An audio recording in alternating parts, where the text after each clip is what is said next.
Pride and Prejudice by Jane Austen. Chapter 1. It is a truth universally acknowledged that a single man in possession of a good fortune must be in want of a wife. However little known the feelings or views of such a man may be on his first entering a neighbourhood, this truth is so well fixed in the minds of the surrounding families that he is considered the rightful property of some one or other of their daughters. "My dear Mr. Bennet," said his lady to him one day, "have you heard that Netherfield Park is let at last?" Mr. Bennet replied that he had not. "But it is," returned she, "for Mrs. Long has just been here, and she told me all about it." Mr. Bennet made no answer. "Do you not want to know who has taken it?" cried his wife impatiently. "You want to tell me, and I have no objection to hearing it." This was invitation enough. "Why, my dear, you must know Mrs. Long says that Netherfield is taken by a young man of large fortune from the north of England, that he came down on Monday in a chaise and four to see the place, and was so much delighted with it that he agreed with Mr. Morris immediately, that he is to take possession before Michaelmas, and some of his servants are to be in the house by the end of next week." "What is his name?" "Bingley." "Is he married or single?" "Oh, single, my dear, to be sure. A single man of large fortune, 4,000 or 5,000 a year. What a fine thing for our girls!"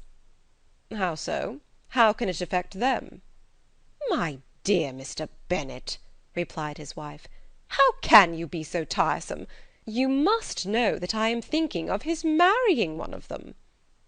"Is that his design in settling here?" "Design! Nonsense! How can you talk so? But it is very likely that he may fall in love with one of them, and therefore you must visit him as soon as he comes." "I see no occasion for that. You and the girls may go, or you may send them by themselves, which perhaps will be still better, for as you are as handsome as any of them, Mr. Bingley may like you the best of the party." "My dear, you flatter me. I certainly have had my share of beauty, but I do not pretend to be anything extraordinary now. When a woman has 5 grown-up daughters, she ought to give over thinking of her own beauty." "In such cases a woman has not often much beauty to think of." "But, my dear, you must indeed go and see Mr. Bingley when he comes into the neighbourhood." "It is more than I engage for, I assure you." "But consider your daughters. Only think what an establishment it would be for one of them.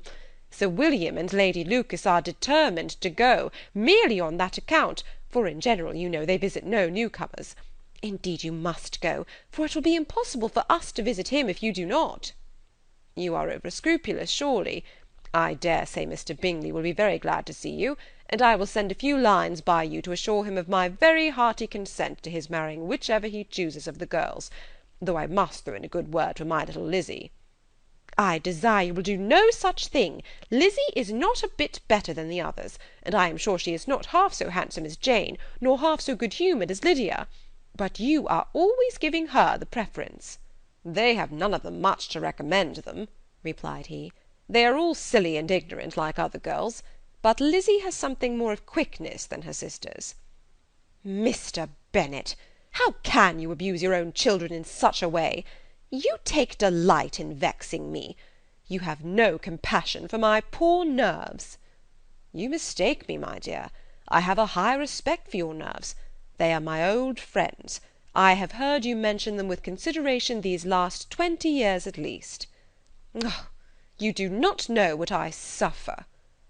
"But I hope you'll get over it, and live to see many young men of 4,000 a year come into the neighbourhood."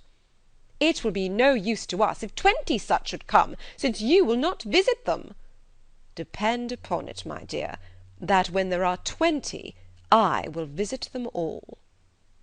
Mr. Bennet was so odd a mixture of quick parts, sarcastic humour, reserve, and caprice, that the experience of 23 years had been insufficient to make his wife understand his character. Her mind was less difficult to develop. She was a woman of mean understanding, little information, and uncertain temper.